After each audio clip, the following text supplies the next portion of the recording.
안녕하십니까, 블루아입니다. 오늘은 성균관대학교 재외국민 특별전형에 대해서 안내해드리고자 합니다. 모집 요강에선 3특과 12특이 한꺼번에 나와 있는데 3특을 중심으로 해서 말씀드리도록 하겠습니다. 성균관대학교는 항상 623년 뭐 이런 식으로 조선시대의 성균관을 기준으로 해서 학교의 역사를 얘기하죠. 그만큼 오래된 학교이고, 그리고 성장하는 학교, 그리고 가장 큰 기대치를 보여주는 학교라고 볼 수 있을 것 같습니다. 네. 성균관대학교 전형에 대해서는 지금 보시는 것처럼 다른 학교와 비슷하게 일정들을 쭉 얘기해 놓고 있고요. 그 다음에 서류에 대해서도 이렇게 설명을 해 놨기 때문에 어머님들이 주위에서 읽으신다면 특별한 어려움은 아마 없으실 거라고 생각합니다. 전형 요약사항에 보시면 올해 인원수가 이렇게 32, 32, 2 이렇게 되어 있는데 작년에 비해서 자연계가 한 명 줄었어요. 한 명 줄었는데 이거는 이제 약대 쪽으로 인원이 배정되면서 줄었는데, 약대가 올해는 선발하지 않지만 내년부터는 아마 선발한다고 지금 공지가 되어 있습니다. 재외국민 3년은 서류평가를 하고 난 다음에 면접 30%가 있다는 거 기억하시고요. 정교육 과정 중에서는 의예과나 스포츠과학과에서만 면접을 실시합니다. 지원 자격에 대해서는 어머니들이 이미 알고 계실 거고요. 서류 제출 방법은 온라인으로 접수한다. 그리고 서류를 스캔해서 업로드한다. 이거는 이미 이전에 중앙대와 한양대 설명회할 때 많이 말씀드렸고, 그래서 이 부분에 대해서는 어머님들도 여전히 아마 충분히 이 상황에 대해서 인지하고 계시리라고 생각합니다. 성균관대학교 입시 요강에서 중요하게 보셔야 될 거는 이제 2023년도의 변경사항인데, 지금 고3 학생들에게는 큰 변화 없지만 이제 고2 학생부터 적용되는 게 제일 중요한 게 이거죠. 약학과가 선발된다는 사실, 그 다음에 재외국민에서 이렇게 약학과 3명이 들어오게 된다 하는 사실, 그 다음에 자기소개서와 추천서가 폐지된다. 네, 이 부분이겠습니다. 자기소개서와 추천서가 폐지되는 이 부분은 2023년도의 변경사항이니까 결국 올해까지는 자기소개서와 추천서는 제출한다라는 의미가 되겠죠. 그래서 이 부분을 어머님들이 충분히 알고 계시면 좋으실 것 같습니다. 성균관대학교는 계열별 모집을 합니다. 아주 대표적인 학교죠. 인문계에서 32명, 자연계에서 32명, 의예과만 따로 학과별 모집을 해서 2명 이렇게 선발을 합니다. 계열별 모집에 있어서의 특징은 학과끼리 경쟁하는 게 아니라 계열 전체가 경쟁한다는 거죠. 그러니까 예를 들면 글로벌 경영학을 썼어요.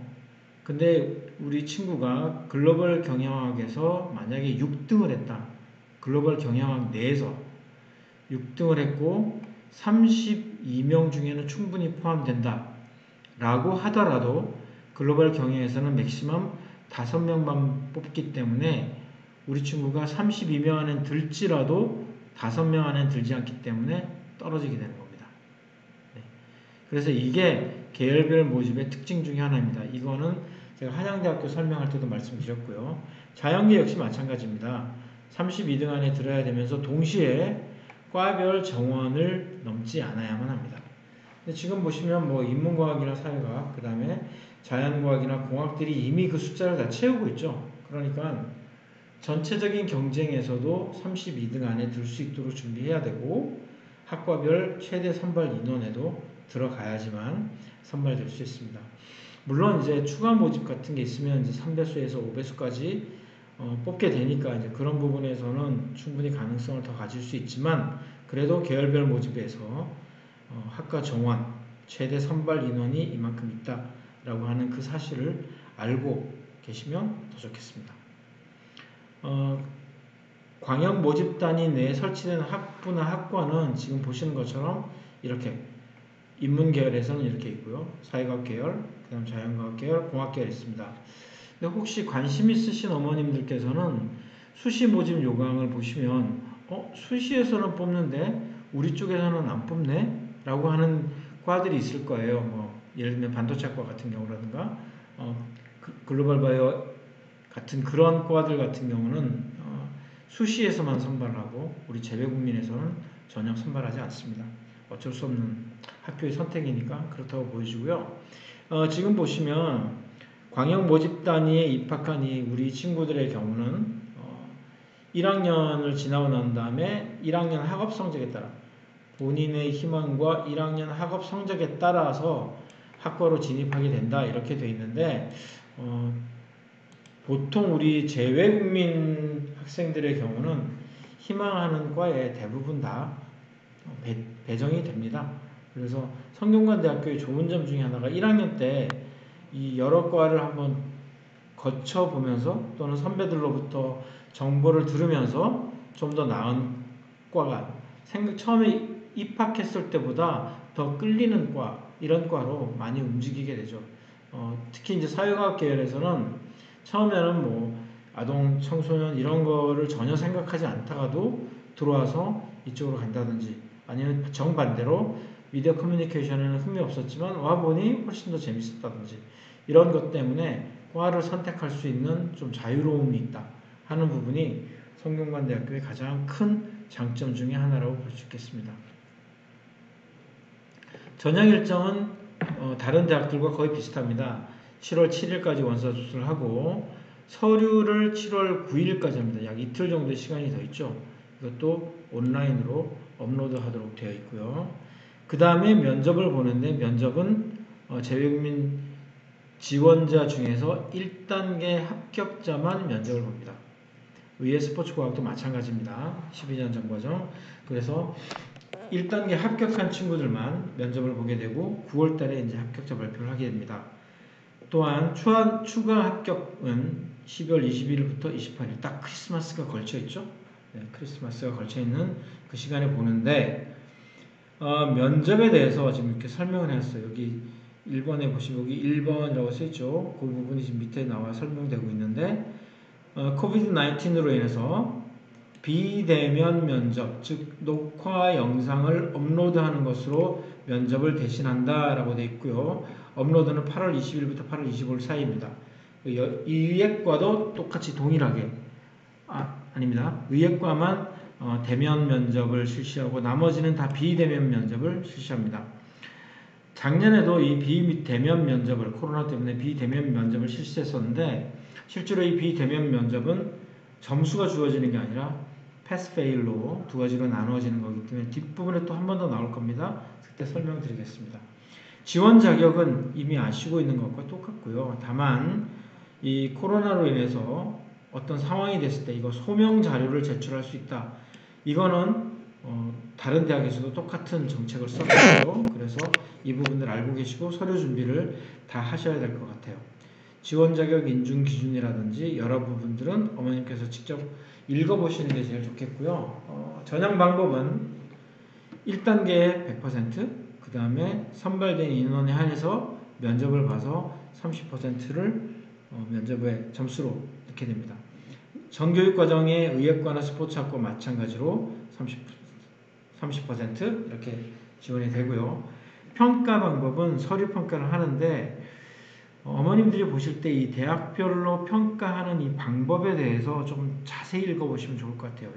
첫 번째가 뭐냐면 교과 성적, 그 다음 자기소개서, 그리고 수상 실적이 나와 있죠. 인터 다니는 친구들이 이제 수상하는 기록들이 많이 없어서 고민이긴 하지만 아무튼 수상 실적, 그 다음에 어학 능력을 본다. 좀 특이하죠. 어학 능력 본다.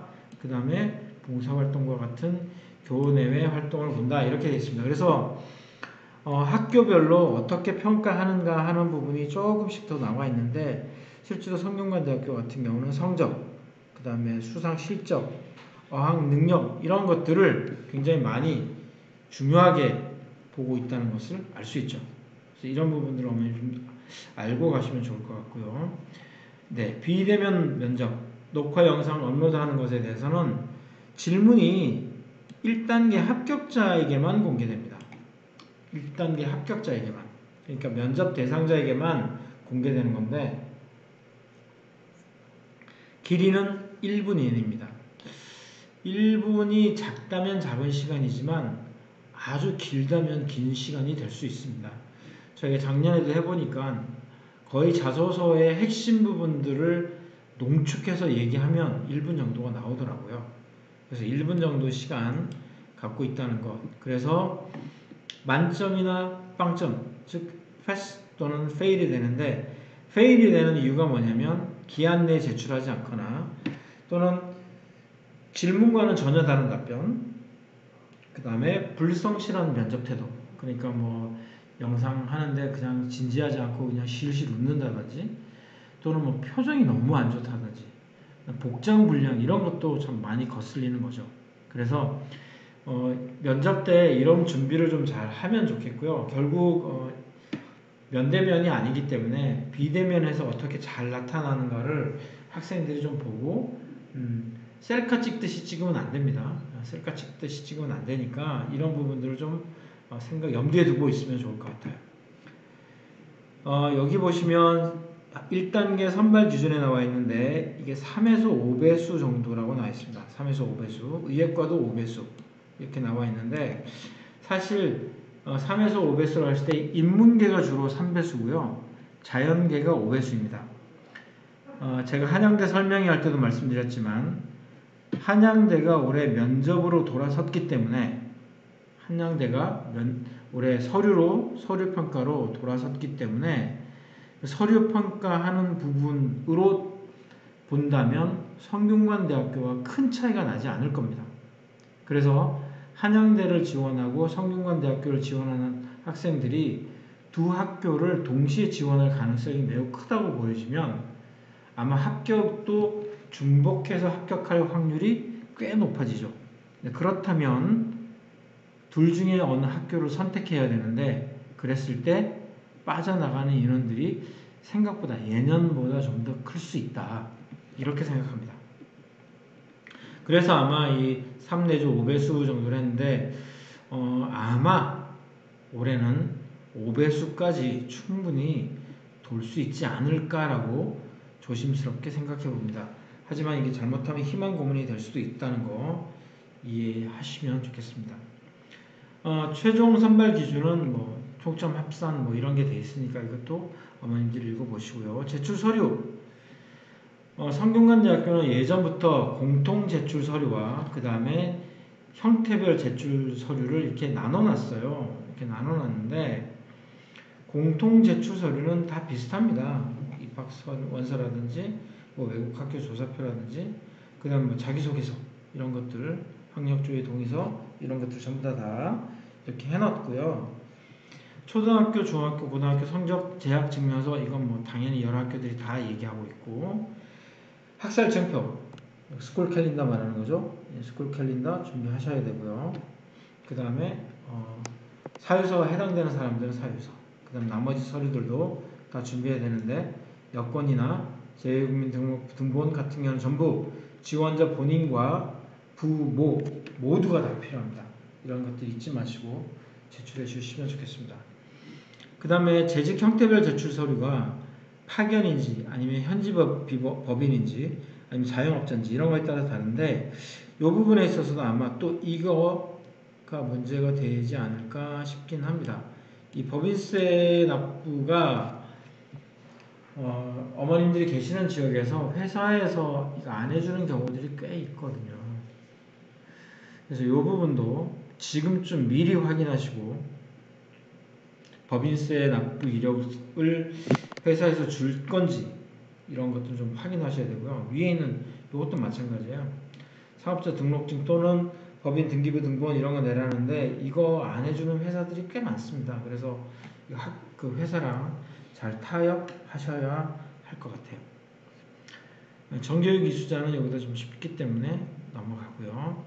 선택활동 증빙자료 보면 이 학교에서 했던 활동들을 어떻게 증빙할 거냐 이건데, 제일 처음에 해야 되는 게 SAT나 AP나 또는 IB 같은 이런 성적들을 말하는 겁니다. 이런 성적들이 먼저 필요하고요. 그 다음에 고교 재학 중 수상 봉사활동 실적 또는 자격증 이런 것들이 필요한데, 고교 재학 중이라고 나와 있죠. 그러니까 중학교는 안 되는 건데 어머님들이 가끔 이 질문을 하세요. 9학년부터 우리는 중학교였다. 근데 한국은 9학년이 이제 중3이라 평가에 들어가지 않습니다. 그러니까 우리 아이가 인터로서는 9학년이기 때문에 9학년 때부터 활동한 거를 넣어도 되지 않느냐라고 얘기하는데 한국의 대학교는 9학년 성적은 또는 9학년 때 활동했던 거는 평가하지 않고요. 10학년 때부터 했던 거를 평가를 합니다. 활동 증빙 자료는 10개 항목에 총 20매여야 되고 그 다음에 A4 규격이어야 한다는 거 이미 많이 알고 계실 부분입니다. 이게 매수의 차이가 조금 있을 뿐이지만 다 비슷하고요. 그 다음에 A4 사이즈 그리고 또 여기도 똑같은 게 나오죠. 하나의 성적이 여러 제형으로 발급되는 공인 성적의 경우는 서류가 한 매를 초과하더라도 한 매를 인정한다. 그러니까 여러 가지가 묶여서 나오는 그런 경우들 성적들의 경우는 하나로 봐주는 거죠.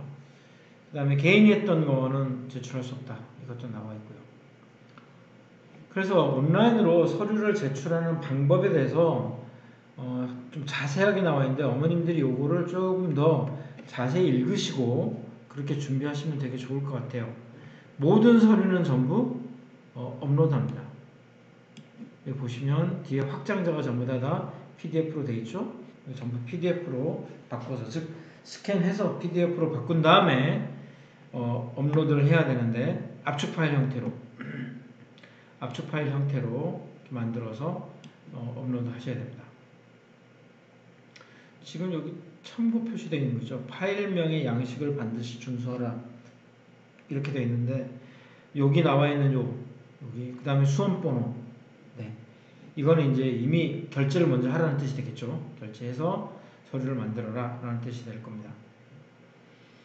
합격자 원본 서류는 이제 나중에 다 합격하고 난 다음에 내는 거니까 이건 특별히 문제가 될 건 없고요. 원본 서류 중에서도 이 한글이나 영어가 아닌 경우는 전부 이제 번역해서 영어나 한글로 다 바꿔서 제출해야 됩니다.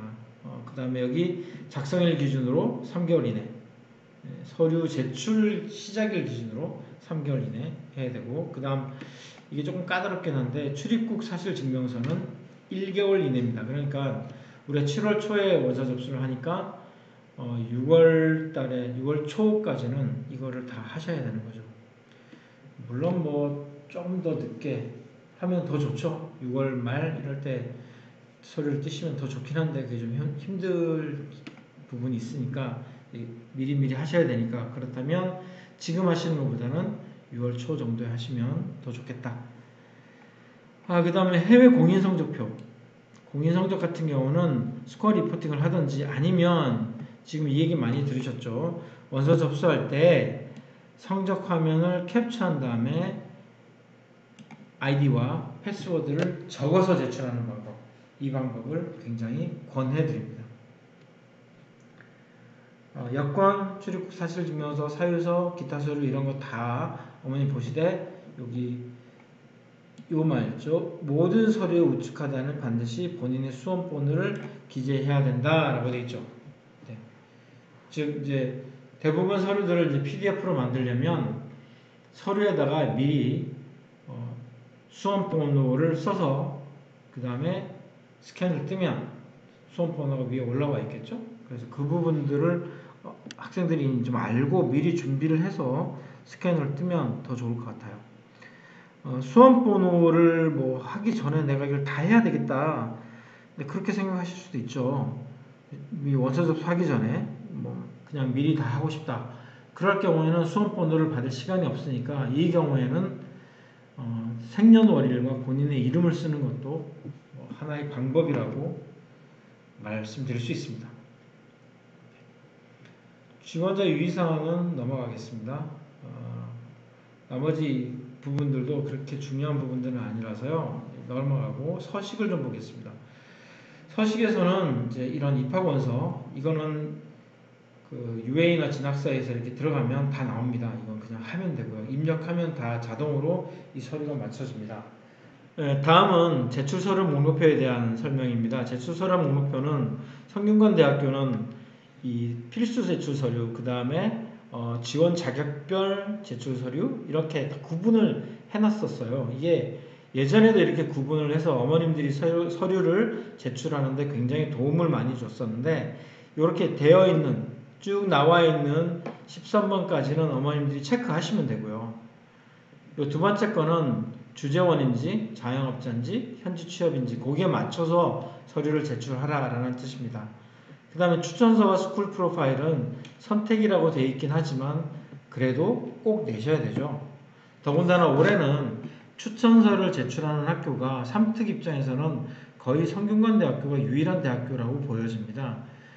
추천서가 얼마나 효력이 있느냐라고 많은 어머님들께서 얘기하시는데 실은 뭐 추천서로 인해서 합격한다라는 건 없지만 추천서 때문에 떨어졌다는 굉장히 많이 있습니다. 그런 면에서는 조금 우리 친구들하고 친한 선생님하고 이게 부탁을 드려서 추천서를 쓰는 게 좋고요. 스쿨 프로파일은 최종 졸업하는 학교의 스쿨 프로파일을 준비하시면 좋겠습니다. 그 다음에 이제 네 번째가 활동 증빙 자료인데 이 활동 증빙 자료는 10개 항목, 그 다음에 20페이지.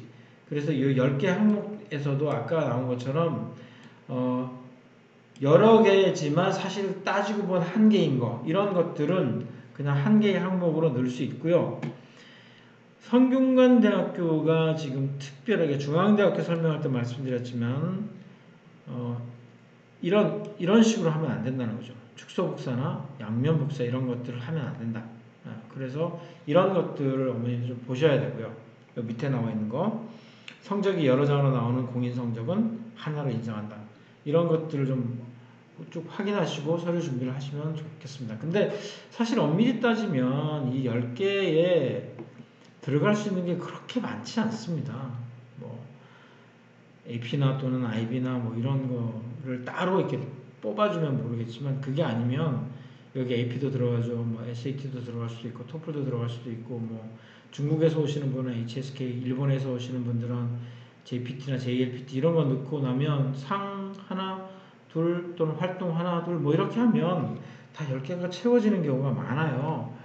또 뭐 10개가 다 안 된다 하더라도 그게 입시에 큰 영향을 미치지 않습니다. 그래서 이 부분이 뭔가 당락을 좌우하는 요소다라고 생각하시지 마시고 그래도 우리 아이의 장점을 보여줄 수 있는 여러 가지 면 중에서 가장 좋은 것들을 선택해서 넣어주시는 게 참 좋겠죠.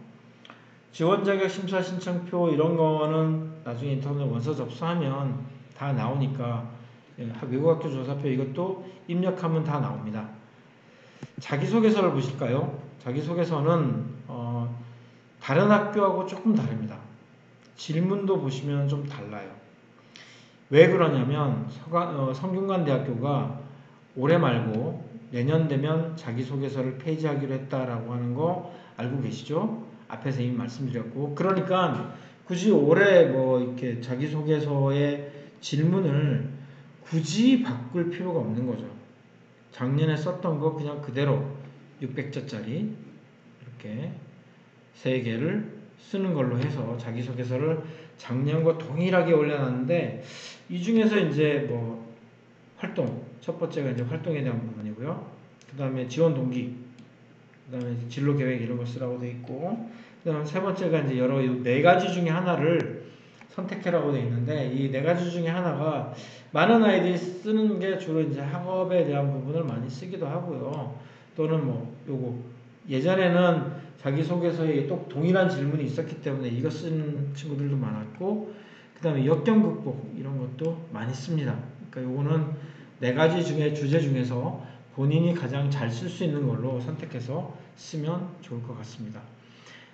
주의할 부분은 이게 600자예요. 600자니까 굉장히 컴팩트하게 써야 됩니다.